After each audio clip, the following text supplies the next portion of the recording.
The other thing I think that agency owners do is, every time they hear a podcast or they read a book or whatever, they've got some new big idea, some new initiative they want to bring into the agency. And so they bring everybody together and they're like, I just read, name a book, right? And so we're now going to be this kind of an agency. We're going to follow this methodology.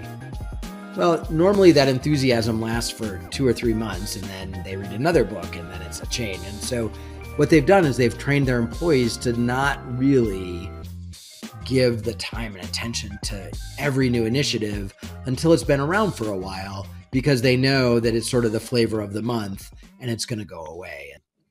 Wat als je grootste zorg als agency geen slecht kwartaal is, maar een slechte gewoonte? Zoals leidinggevenden die deadlines niet halen, stuurloze teams, kennis die in hoofden zit in plaats van in systemen. Onze gast vandaag is Drew McLellan, adviseur voor onafhankelijke bureaus in de VS en in Europa. Als CEO van het Agency Management Institute coacht hij bureauleiders op winstgevendheid, positionering, processen en ook mensen. Hij is ook de host van Build a Better Agency, een van de populairste podcasts voor bureau-eigenaars wereldwijd. Als er ergens marge verdwijnt, dan heeft Drew er waarschijnlijk al een blog over geschreven. En als er gedoe is in het leiderschap, heeft hij het alles meegemaakt. En wellicht opgelost. Waarom krijg je de scope van projecten maar niet onder controle? Hoe laat je elk teamlid meedenken als een bureau-eigenaar? Vraag het gewoon aan Drew. Hij brengt zowel de no-nonsense inzichten als de concrete tips. En daar houden wij wel van. Welkom bij Agency Life.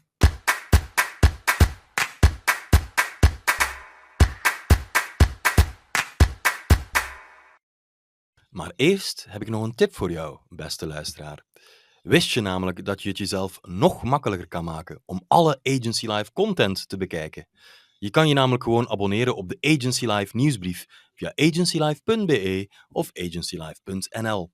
Dan droppen wij om de 2 weken de allernieuwste episode recht in je mailbox. En, dat is nog niet alles, in die 2 weken doomscrollen Louise en ik ons helemaal suf op LinkedIn, zodat jij dat niet hoeft te doen. Graag gedaan. Zo krijg jij alleen het goud. De strafste posts, de scherpste inzichten en de heetste verhalen uit het agencyleven. agencylife.nl of agencylife.be dus. Hello, Mr. Drew McLellan. Welcome to the show. Thanks for having me. We're very happy to have you today, so let's dive straight in. What do our mostly European listeners need to know about you? Agency Management Institute's been around since the 90s. I co-own it with my wife. We both used to own agencies and ran them for 20 plus years before we decided to sort of shift into consulting. So everybody that works with Agency Management Institute is either an existing agency owner, they still own their agency, or they own their agency for 20 or more years. So everybody that someone talks to, including me, sort of has walked the walk. And so we know exactly how hard it is. We know how lonely it is. We know how desperately agency owners want to do it really well. And we also know the pace of change today makes it really hard to keep up. And so we believe our job is to help agency owners who are typically accidental business owners. So they were really good at an agency. They either got downsized or something else happened. They decided to hang up a shingle. Next thing they know, they have 10 employees and they're looking around going, how the heck do I do this? I didn't go to school for this. And so our job is to help them run the business of their business better. And that's what we spend 7 days a week doing.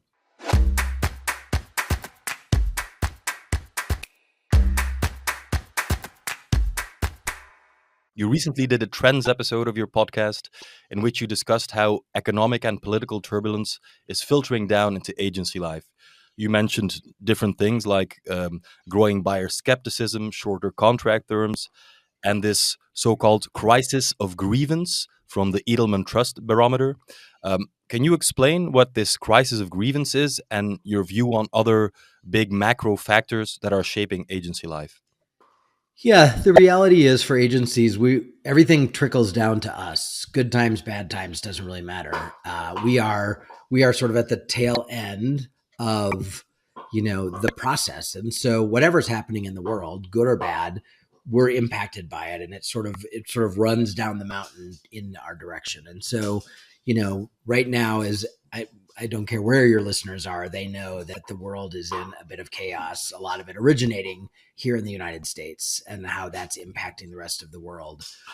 So there's a lot of concern about economics here in the States. There's all this talk about tariffs. Are we going to have them? Are we not going to have them? So a lot of clients are really concerned about what's going to happen to their business. I was just with 15 agency owners yesterday, and one of them is an e-commerce agency, and most of their clients, the products that they sell, come from China. And so it's had a huge, as you might imagine, it's had a huge impact on his business. So whether it's a regular recession or a politically created recession or whatever it is, agency, if anyone who's listening has been an agency owner for 10 years, they've ridden this wave several times. COVID threw us into a tailspin. So in some ways it's not abnormal, but it always feels abnormal in the moment, right? We get used to sort of smoother waters, and then of course the waters get rocky again. And so that economic impact is really affecting agencies because clients are slowing down projects, clients are cutting budgets, prospects are slower to sign deals, deals are smaller in size because everyone's kind of hoarding some of their cash because they just don't know what's going to happen. Just like we do as consumers when economic times are challenging. So you have that, and then on the other side of that, you also have the Edelman Trust Barometer, which I suspect all of your listeners are familiar with, has been around for like 30 years. And it's a worldwide study every year that just looks at how the world is feeling about life and where they trust and why they trust. And it was really an alarming study. It came out at the very beginning of 2025. It was really an alarming study this year. And it talked about this crisis of grievance, which is that people believe, over 50% of people believe that they have been grieved upon, that the world has done something to them, and they're angry, they're scared.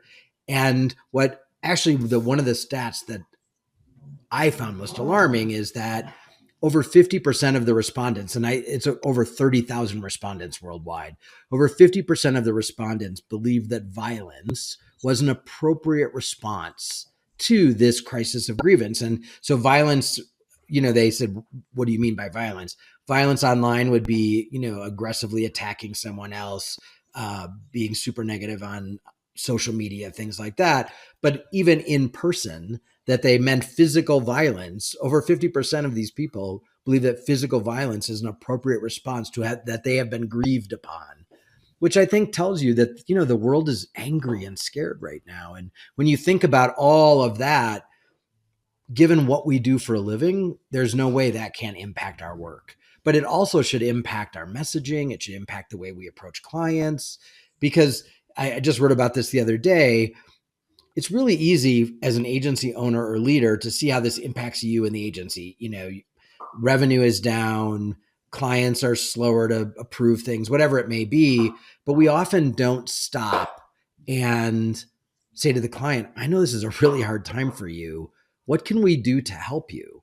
How can we be a really good strategic partner? If you have a smaller budget, then let's figure out what to do with that smaller budget. If you have to cut something, let's talk together about what we should cut that's going to have the least impact long term on the results we're trying to get together. This is an opportunity for us to show up in a way that says to our clients, I'm not just here trying to make money from you, but I actually am your strategic partner. So I think there's opportunity even in the chaos. In your opinion, Drew, is this just another crisis, or is it different this time around? Well, I think it feels a little different because for a couple of reasons. Number one, because it's in many ways politically sort of originated. Here in the States anyway, a lot of people are feeling like this isn't going to get a lot better until our midterm elections, almost 2 years from now. So it feels like we're sort of stuck in this while the current administration is in power and while he has more control over Congress and things like that. Number two, I think it's the uncertainty of you literally have a small group of people making decisions on a daily basis that send the market skyrocketing one way or the other. The stock market was at almost an all-time high yesterday. And yet in April, it was at an all-time low. And so that sort of fluctuation makes everyone, consumers and business owners, super nervous. So I think part of that feels like maybe this is not going to go away soon, which is uncomfortable for folks. And I think the fact that it is so uncertain that every day it's something different, right? There's the tariffs are on, the tariffs are off. And it's not just tariffs. It's talk about a lot of other things. It's here in the States, it's talk about changing the tax codes and all kinds of other things that feel like no one can stop the moving train. And so I think it creates a greater sense of concern. And, I can imagine, and talking to our clients outside of the US, I think it feels a little bit like for the rest of the world, like you're the tail of the dog, like you're sort of being whipped around by something that you have no control over at all, but it still impacts you economically and socially. And so, I think the whole world is just feeling anxious right now. And by the way, it shows up in our employees too. So, we have to remember that they have lives outside of the agency, and they're being impacted by all of this as well, politically, socially, economically. And so we're seeing, behavior inside the agency that suggests that our employees are anxious. I don't know if you all are hearing about it, but we're seeing a lot of mental health issues inside agencies. There's a lot of anxiety amongst the employees, and people are taking more mental health days, and more people are leaving the business completely to go do something different. So I just think it's impacting every aspect of agency life, and we would be wise to keep an eye on it.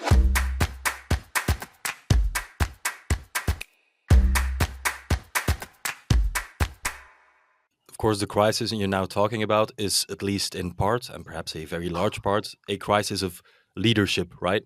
With the powers Right. that be. Now, a topic that comes up frequently in your own content is agency leadership, which, of course, has also all kinds of trickling down effects on the way an agency operates. What's the state of agency leadership today, according to you? I actually think it's in better shape than it has been. I think agency owners came out of COVID, and we talk about that like it was so long ago, but really, when you think about it, the world really got back to work in terms of like getting on a train or, being face to face with clients. It wasn't that long ago that, we were all living in our houses and working from home. I think for the first couple of years after COVID, agency leadership was paralyzed by fear. Everybody was afraid. They had struggled financially in many cases. They were very afraid to ask their employees to come back to an office or do something like that because they were afraid people were going to leave. We had the Great Resignation where people were just opting out of working for a period of time. So I think there was a lot of uncertainty that led to a lot of fear. And one of the things that I'm celebrating right now is it feels like agency owners have finally decided to run their business the way they should run their business. So if they think they should be back in the office X number of days a week, they're mandating that. If they think that they should change their pricing, they're doing that. So on the one hand, I think agency leadership is actually stronger than it's been in the past. On the other hand, I think change is happening so fast. So we host a conference every May called the Build a Better Agency Summit. And my keynote this year was all about this sense of uncertainty that we're feeling. And that the reality is, when you look back historically, we're always, the one thing that you can be certain of is there's going to be uncertainty. And we sort of have to get over freaking out every time something changes, because something's always changing. And we have to learn how to manage in uncertainty, because that's the world today. And you think about everything that's coming at agencies today, more demands for more transparency about pricing. How are you going to weave AI into your organization? The changing workforce and what their attitudes are about work. What clients are taking in-house versus what they want to hire an agency for. All of that is up for grabs, kind of like it's always been, but we act like it's some new uncertainty when really it's just more of the same. And so I think it's challenging to be an agency leader today and keep pace with the speed of change. That's the thing that's changed, is that everything happens faster. I mean, it was like the world discovered AI overnight. All of a sudden, somebody said the words chat GPT and the light switch went on and people were like, okay, it's going to change the world, when really we all know that it's been around for a long time and we've all actually been using it for years, even if we didn't know it. But all of a sudden the world noticed. And so agencies had to scramble to figure that out. And it's just, there's a lot of fast moving change. And I think that's hard to lead through. Mm-hmm. I'm glad to hear you say that you feel that it's better now than it used to be, leadership in agencies. But still, you've written a while ago that agency leaders happen to have some bad habits. They break their own rules, and then the culture in the agency follows. What do you mean with these bad habits? Where do agency leaders fall short? Well, the reality is that for many agency owners and leaders, they believe that the agency should have processes and systems, for example, but they don't actually think they have to follow them, right? They are the exception to every rule inside an agency. And so because they own it or because they're running it, they feel like the things that they're asking the rest of the team to do, daily timesheets, things, super simple things like that, they feel like they're exempt from those things. And what that does is it says to the team, this really can't be that important because he or she is not doing it. And so therefore, I don't have to do it, or I don't have to lean into it the way that they're saying. The other thing I think that agency owners do is, every time they hear a podcast or they read a book or whatever, they've got some new big idea, some new initiative they want to bring into the agency. And so they bring everybody together and they're like, I just read, name a book, right? And so we're now going to be this kind of an agency. We're going to follow this methodology. Well, normally that enthusiasm lasts for 2 or 3 months, and then they read another book, and then it's a change. And so what they've done is they've trained their employees to not really give the time and attention to every new initiative until it's been around for a while, because they know that it's sort of the flavor of the month and it's going to go away. And so a lot of our habits around constantly changing things up, around not following our own systems, around my mom used to always say, when she was telling me to do something and I would say, well, you don't do that. And she would say, I'm the mom, I don't have to do it. Well, and so for me, that meant, well, maybe I don't have to do it too. And our employees are no different than that, right? So we have to walk the walk. If it's really important to the agency, it's particularly around systems and processes. We as agency people don't love systems and processes, even though they are essential for an agency over a certain size.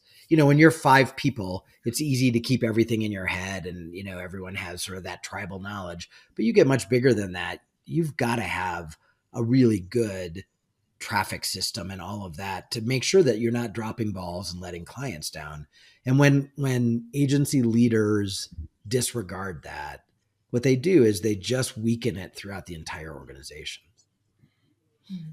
You said something interesting just now, because earlier you were talking about adaptability, but now also about not jumping every new hoop and looking for change every 2 weeks. So I guess as an agency leader, you have to find that balance, right? Yeah, you're right. So there's nothing more dangerous than an agency that looks exactly like it looked 3 years ago. I mean, that you just can't sustain it. You have to keep evolving with not only just the culture and the trends of the world, but the tools and the technology that we have available to us and the kinds of work that clients need us and want us to do. So that absolutely. But when you think about it, those are the big evolutions. That's not, I read a book and they have a new way of hosting meetings and we're going to do that. And then you do it for a month and then you let it go. It's really more wholesale, bigger, deeper changes, trend-driven changes that we have to really stay ahead of. So yes, we have to keep adopting and adapting the agency as the world changes and as our clients' needs change. But I think being thoughtful about it. And so what that really is one of the mistakes most agency owners make is if I said to an agency owner, where's your agency going to be in 12 months? Where's your agency going to be in 24 months, 36 months? And be specific and tell me how and why you're going to be that. They can't answer that question. So maybe they can say, oh, we're going to double in size. that everybody wants to double in size, even though they don't really think about what the cost of that in terms of the stress on the team or whatever that may be. But they don't really have a vision, a clearly articulated vision for where they're going. And when you know where you're going, it's much easier to avoid the detours that actually don't get you to that destination. So I think one of the big mistakes agency owners make is that they don't, other than increasing billings, which everybody has, other than increasing billings, most agency owners really don't have a vision of, here's what culturally I want the agency to look like. Here's structure-wise what I want the agency to look like. Here's client-wise. I want us to have 20 clients and every client to be 5% of our AGI. I don't want to have a gorilla client. Whatever it is, they don't get that specific so that they make a lot of decisions. It would be like me asking you to get into a car and say, hey, I'll meet you in 3 hours, but not tell you what city, and then expect you to be at the right city when I'm waiting for you. As opposed to saying, we're going to this city, put it in your GPS, and I will meet you there. You just get there quicker when you know where you're headed. And so I think it's a huge mistake. Agency owners don't take the time to have that vision, and then more importantly, to articulate that vision to the team. And then now we're talking about, how does the agency evolve? Once I know where we're going and I've articulated to the team, now we can literally map out how we're going to get there. Like, what are the gaps that are keeping us from being there right now? Whether it's skill set inside the agency, whether it's client mix, whether it's a process or a system that's not working well. Now we know what we have to fix to actually get to the destination. So that's now thoughtful, planned evolution as opposed to change of the month kinds of things. And that feels really great to our employees. Our employees want to know where the business is going. They want the business to have a greater purpose than just making money. They want to know how they contribute to the agency getting to the destination and what's in it for them when they do contribute. And so in the absence of all of that, I think culturally, it just feels like change for change's sake. And all your employees are busy enough that they're like, why do I have to learn all these new things? I'm trying to do my job. I don't understand why we're doing this new thing other than, Drew read a book and now all of a sudden this is, the flavor of the month. So you just leave everybody in a sense of wonder. And when we don't have clarity in an agency, you've used the word clarity a couple of times, and I think it's a good one. When we don't have clarity in the agency, you have confusion, and then the employees start to talk to each other and they start making up stories. And those stories are always worse than the truth. It is far better, even when things are not going well, it is far better to tell them the truth than let them make up the story that sort of ties the facts loosely together.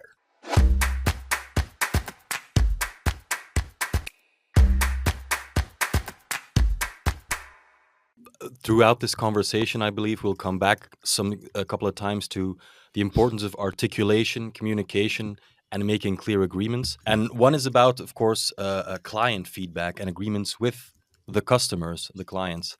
Let's talk a minute about that, because you recently published a piece and it was kind of a template for what you call a feedback approval clause. Now, why is it, according to you, so important to make the client feedback process as clear as possible? Well, I mean, all of the things we just said about assumptions get even more complicated when you add clients into the mix, right? And so clients, there's an expression, you'd be a great business if it weren't for clients and employees. Other human beings complicate this. And so the more clarity you can have with clients, and the more clarity you can have in a very systemized, organized way, so clients know the way they're going to get clarity from you, the way they need to give you feedback. They have a clear understanding of deadlines and what not getting feedback on time is going to do to the deadline. These are the Achilles heels of our business, and have always been the Achilles heels of our business. Back in the day when all we made were TV spots, radio spots, and print ads, even then, client feedback not getting back to us on time meant that we had nothing to put in the newspaper, or there was nothing to run in that 30-second spot. So this is not a new problem, but it's a more complicated problem because now we have 75 channels by which we can communicate with each other or not communicate with each other. And so having a clear, common, shared understanding of here's how we are going to communicate back and forth, client. Here's how we're going to give you feedback. Here's how we need to get feedback from you. And here are the consequences of when we don't follow and honor that mutual commitment to one another. Now, when an agency says to a client, well, I've got to charge a rush charge because we waited 2 weeks for your feedback, or, you know what, I'm not sure your trade show booth is going to be ready in time for the conference, or whatever it is. Now there are no surprises. The one thing clients hate more than anything is surprises because they have to explain it inside their organization. And two things happen. Number one, they look like they are not doing their job well. And number two, who do you think inside that organization is going to get blamed when something doesn't go well, regardless of whose fault it really is? The agency every time. And so it puts our relationship in a really tenuous position. Mm-hmm. It's funny that you say that the agency is then getting blamed because on the other side, agencies often blame the clients, of course. They say, of course, the client changed his mind, the client is being difficult, and that's why the scope exploded and the budget exploded. But that's then maybe an excuse, or that's not correct to you? Well, I think it is often correct, but there's a core problem with that, which is not really it's not owned by just the client or the agency, which is we didn't have clear communication all along. So if I'm the client and I change the scope of the work, if you have a great scope document that outlines the timeline, not by date, of course, but by number of days, 4 business days, 3 business days, so I can see what happens to the deliverable when I, instead of taking 4 days, I take 9 days. When I have that clarity, and you can say to me as my account executive, Drew, I just want to remind you, we're on day 6 and we were split in a 4-day process.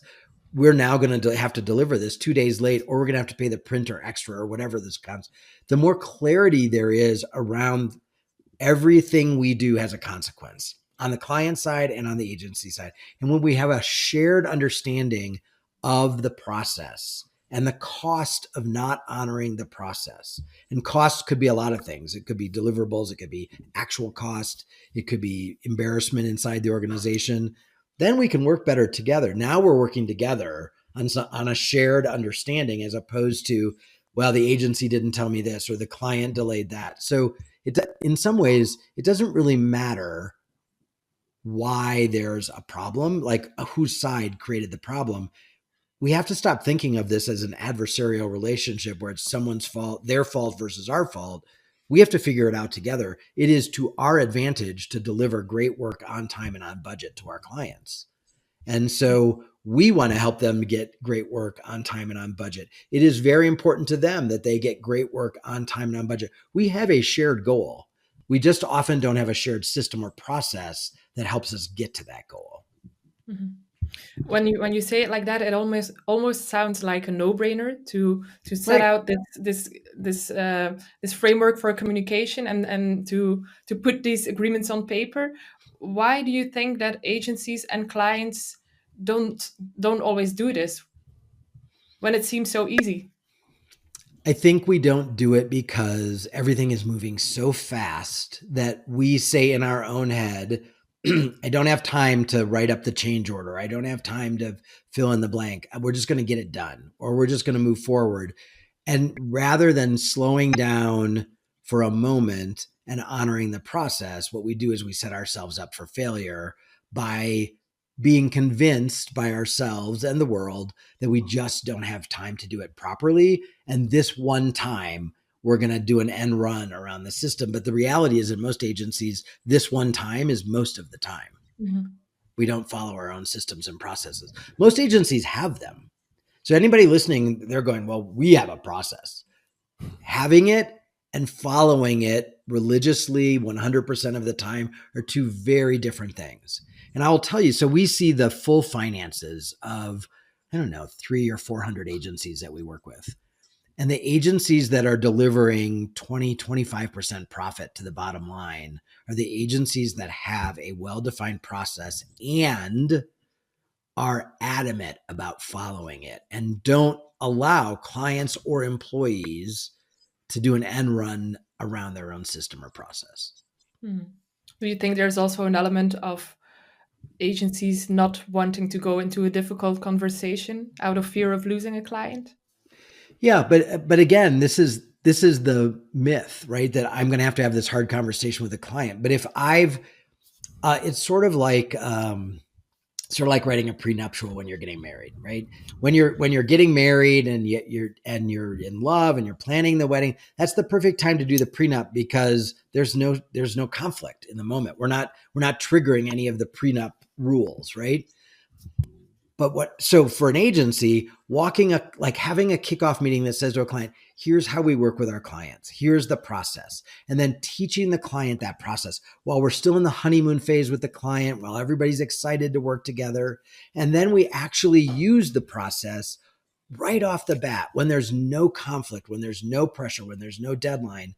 The client gets used to it. It's normalized. Those conversations become easier because you can say, hey, don't forget, this is in our process, we gave you 3 rounds of revisions. This is your 3rd round of revision. So make sure everybody sees it because otherwise we're going to have to charge you for that 4th round of revision.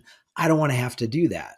So that's an easy conversation to have. I'm being your advocate. I'm trying to manage your budget. I'm trying to be helpful. And then when you go, which is inevitable, and you come me back with the 4th revision, it's not that hard for me to say, okay, we absolutely can do that. But remember, this is the 4th round of revisions. And so there's going to be a change document, a scope change document, and an additional $1,000 bill or whatever it is. That's almost a matter of fact conversation as opposed to this big emotional conversation of, I didn't tell you, I should have told you, but I was too busy to tell you. And now I have to tell you that. So what happens in most cases is the account person doesn't have that conversation with the client. They don't do the change order. And then the project comes in over budget and the agency doesn't make any money. That's really the consequence, right? Is that this is why agencies don't make as much money as they should because we don't honor and follow our own systems and processes. So if I understand correctly, instead of framing it as having difficult conversations with customers, just be upfront with a smile from day one, crystal clear, and then you'll never have to be confrontational at all.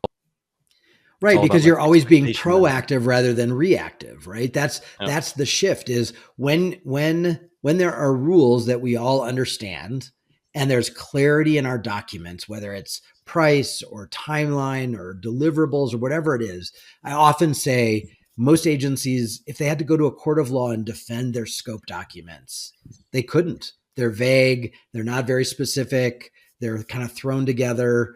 But when we have good documentation, and we have a clear verbal understanding with our client that, so not only are we giving them the document, but we're walking through it together and we're saying, is this okay? Right? Are you good with this timeline? Are you good with this budget? Sign it, right? We agree to this. Great. Now, proactively, we have that. And we use that as sort of the guiding principle to get us through the project. And so now conversations are much more matter of fact. They're not emotional. And most important, I'm using this document and our system and our process to be my client's advocate. I'm trying as best I can to deliver great work on time and on budget. And everything I do through the process demonstrates that to the client so that when they make the choice that they inevitably make, which is to blow up the deadline or turn a 4-page brochure into an 8-page brochure or whatever it is, right? And they blow up the scope and the timeline. They know very well that they've done that. And even then we can be their advocate and say, look, we're going to try and get this done as quickly as possible. But as you know, we're already 5 days behind. And now the budget is $2,000 over. Now I have a couple ideas of how we could help with the budget. We could print fewer things, whatever it is, right? I can still use that clearly and shared, understood document to be the advocate rather than the adversary. That's we have to figure out more ways to show up as our client's advocate to them all of the time. And it sounds counterintuitive, but having rules actually makes us be able to be on their side with more clarity, for sure.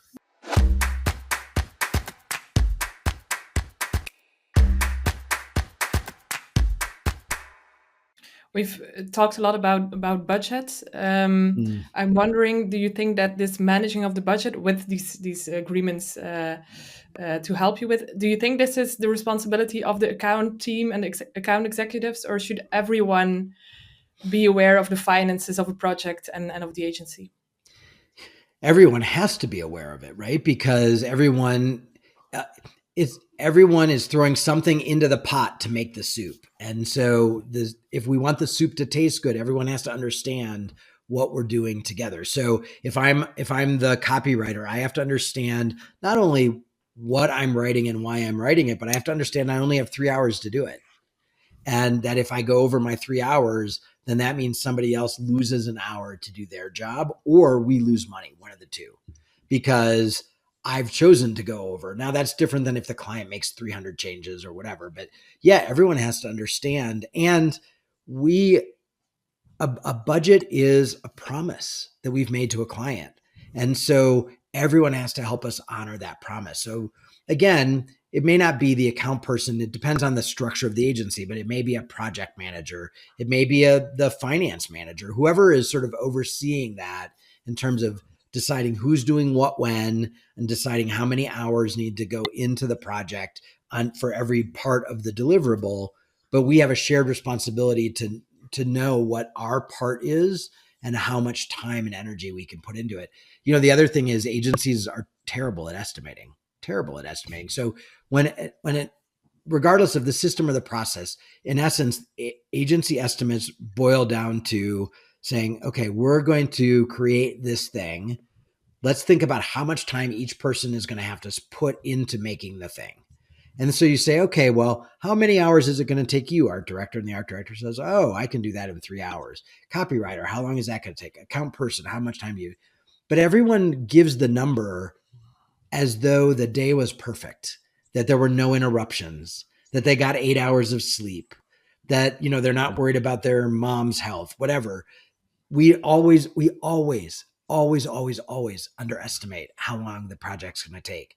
So we set ourselves up to fail from the very beginning. So one of the things that we teach in some of our workshops is a hack where we're like, okay, figure out what the budget is, what you think you're going to present to the client, and then multiply it by 1.3. That's actually the budget you should present to clients. And that's not padding the budget, by the way. That's actually just being more accurate about how much time it's going to take to do it. And when you do that, now you've given yourself the breathing room to actually deliver good work and be profitable at the same time. I've yet to find a way. So someone can say, historically, we can go back and look. Right. But that's assuming every human being did their timesheet accurately, which we know the likelihood of that, if they even did their timesheet. And there's just so many factors. It's just easier to apply that hack and know that you're always going to be wrong. So just give yourself a little bit of wiggle room. I've seen you argue that this financial awareness is one of the best ways to keep people motivated and keep them on board. Now, what can that look like in practice for the average agency? Yeah, so it's interesting. Most agency owners don't understand agency math. Agency math is not typical accounting. It is unique to our business. So first of all, the owners have to understand it. They have to understand, for example, that gross billings are absolutely irrelevant. We can be looking at two agencies that their gross billings are $10 million. One is a media agency and one is a PR firm.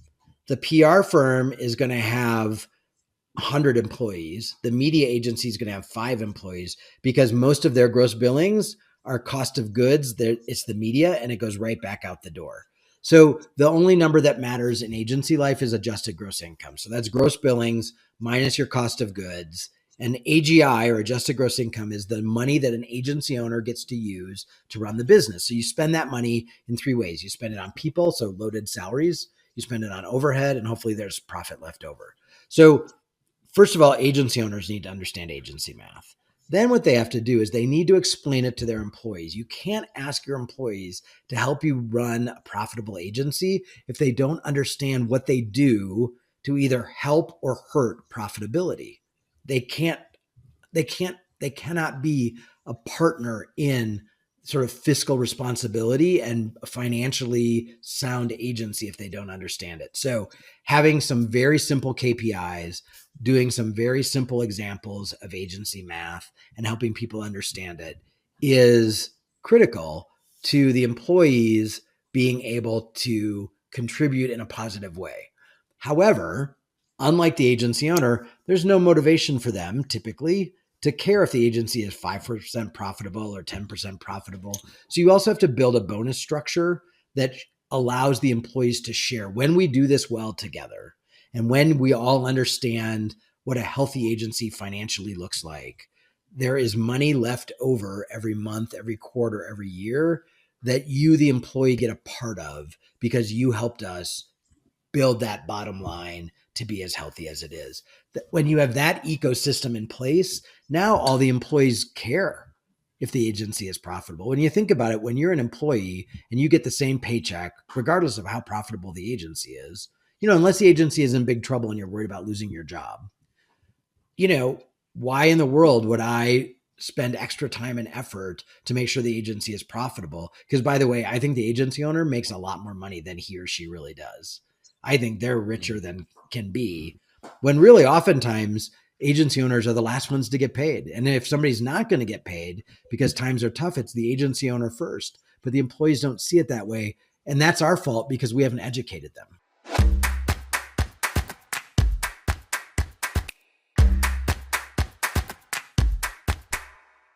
Let's move on to another bad habit that we that you sometimes write or talk about, and it's knowledge hoarding. Now, you called knowledge hoarding one of the most expensive habits inside agencies. Could you care to explain? Yeah, when you think about it, in agencies, so I'm an account person. I go to a client meeting. The client tells me some things.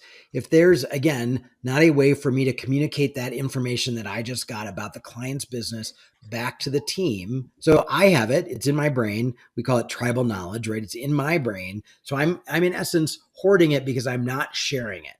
No one in the agency, if you stopped anyone in any agency and we said, hey, are you purposefully withholding information that makes everyone else's job harder and they don't do as good a job? No one is going to say, yes, I do that on purpose. It's fun for me.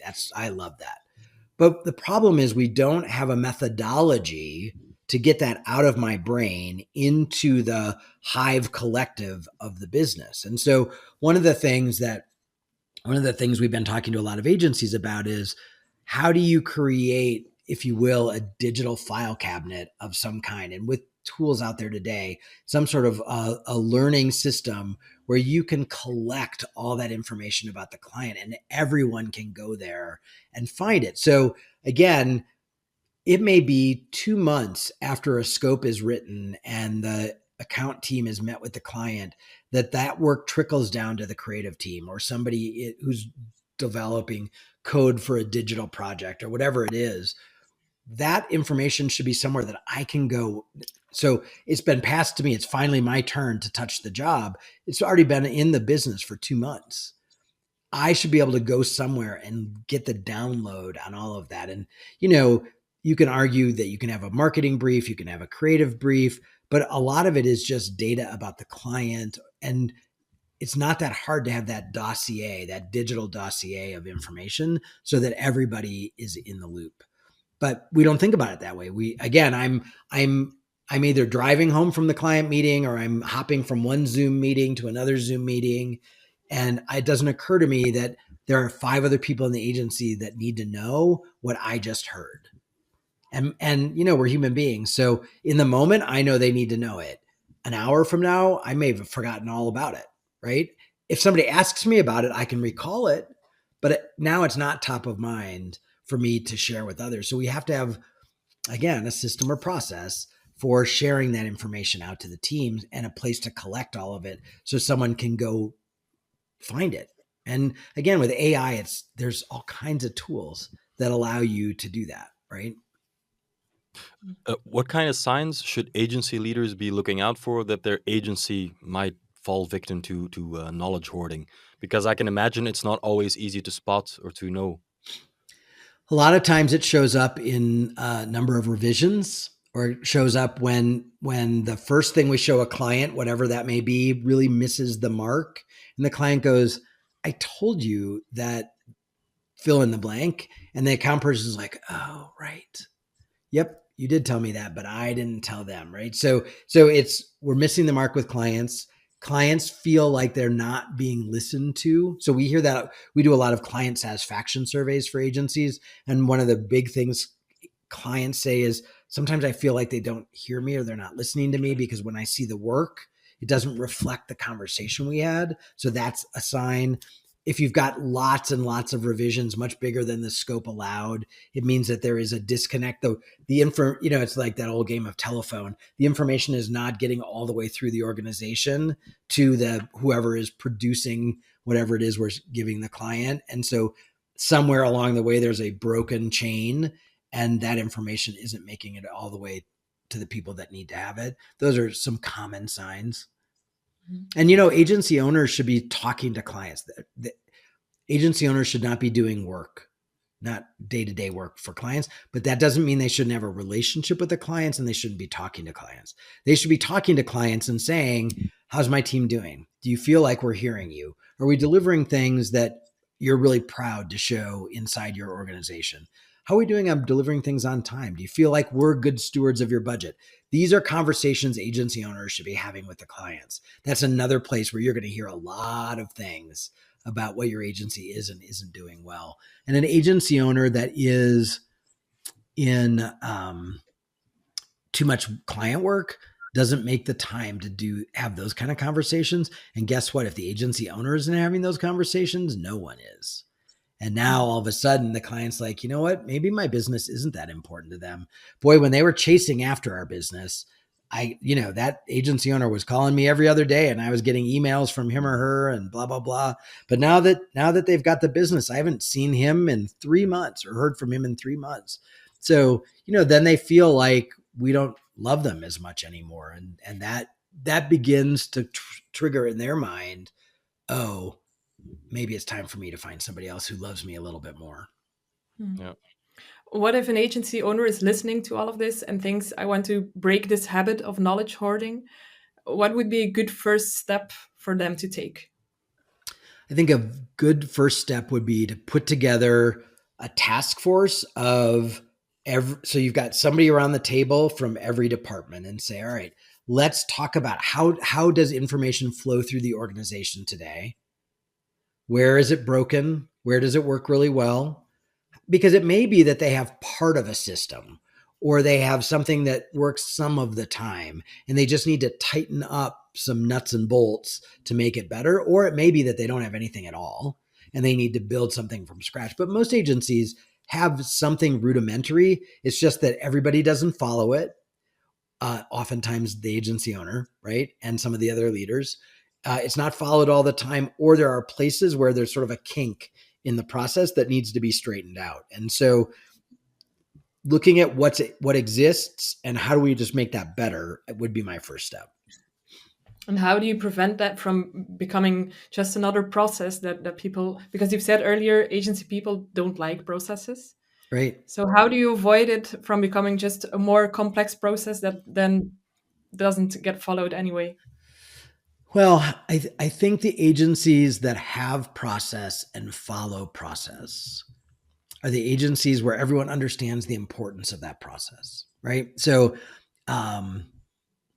when our kids were little, I used to often say, we don't have a lot of rules, but the rules we have are absolute. And there are consequences to not following the rules. And I think the same thing can be true. We don't have to have 97 processes inside our agency, but the processes we have to be absolute, and everyone needs to follow them. So first of all, I think it's about being clear about what processes are necessary in the agency for the agency to deliver amazing work and create a great work culture for the staff. It's not just all about the clients, right? It's also about, it makes my job easier if someone's not knowledge hoarding and I have adequate time to do my job, right? So what processes do we need to be successful internally and externally? And then without a doubt, you're right. Oftentimes processes get bloated. We get brought into agencies and they'll show me, well, it takes 6 weeks to do this very simple thing. And I'll be like, show me why it takes. And I look at their process and I'm like, good Lord, this is ridiculous. Like, you don't need this much process to build a highway, let alone to build a digital ad. And so we can simplify the process. I think it also requires that the processes you have that are absolute get checked every quarter, that we come back together and say, what's working, what's not working? Could we make it better? Is there a tool out there that didn't exist 3 months ago or a year ago that would make this a better process? But it is about having a very clearly defined process that everyone follows and everyone understands why it matters. I think that's the part that's often missing, is people feel like we're just telling them to do one more thing. And they're like, my plate's already full. Now I have to fill out this form, or I have to do this thing, or I have to put information in a tool or process that I don't really know very well.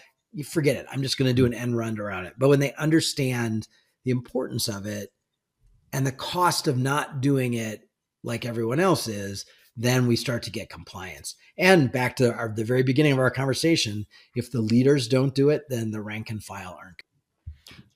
Very clear. That brings us to already the end of the conversation, Drew.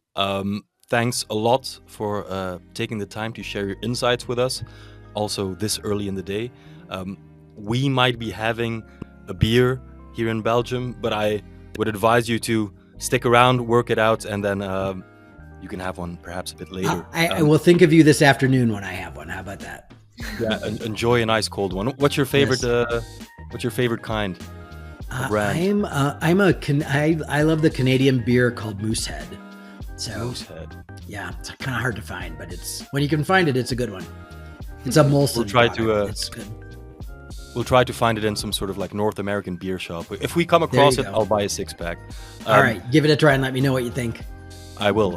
And for you, the listener and viewer at home, remember, you don't need 97 processes, but the one you should have should be absolute. Also, communication, sharing, and making agreements early on that you don't deviate from, super important. Also, embrace change, but please, not every 2 weeks. And of course, if you're not leading by example, then what are you even doing?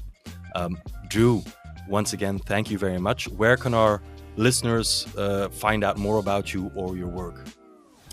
Thanks for having me. This was a fun conversation. I love talking about this stuff. They can go to agency-managementinstitute.com. So that's the home of the podcast. It's the home of all the other things we do. We create a lot of free content. Again, we think of ourselves as teachers. So we produce a video every week that people can access for free. We've got a newsletter that is educational that we put out every week for free. And it all starts at the website. So agency-managementinstitute.com is the best spot. And you, dear listener or watcher, thanks for tuning in to Agency Life, or I should say Agency Life by Teamleader, because this podcast is of course sponsored by Teamleader Orbit, the best all-in-one agency software for professionals dying to shake their bad habits. Want to know how Teamleader Orbit can help your agency get into shape? Then go to teamleader.eu/orbit for a free assessment. That's all for now. See you in 2 weeks.